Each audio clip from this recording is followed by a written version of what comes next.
This video is for students who use the Read and Write app and would like to use it on PDFs. So you do need to install an extension, an app, and then follow these few steps here. So I'm just going to start with step one, of course, and install the extension.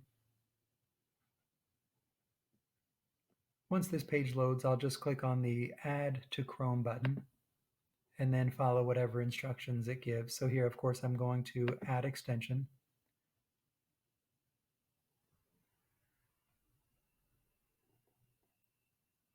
And once that looks like it finishes, I can close this page.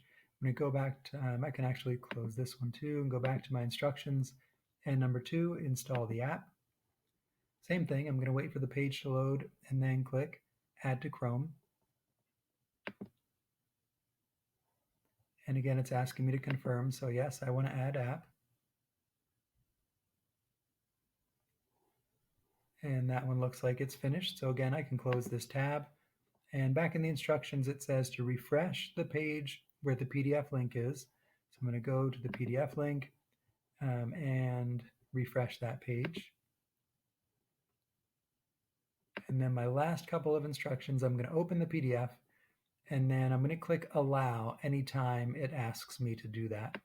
So I'm going to go ahead and try to open this PDF.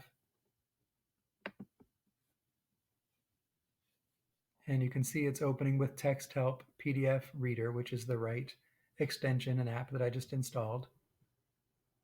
And if anything pops up for me to allow or to approve, I'm going to do that.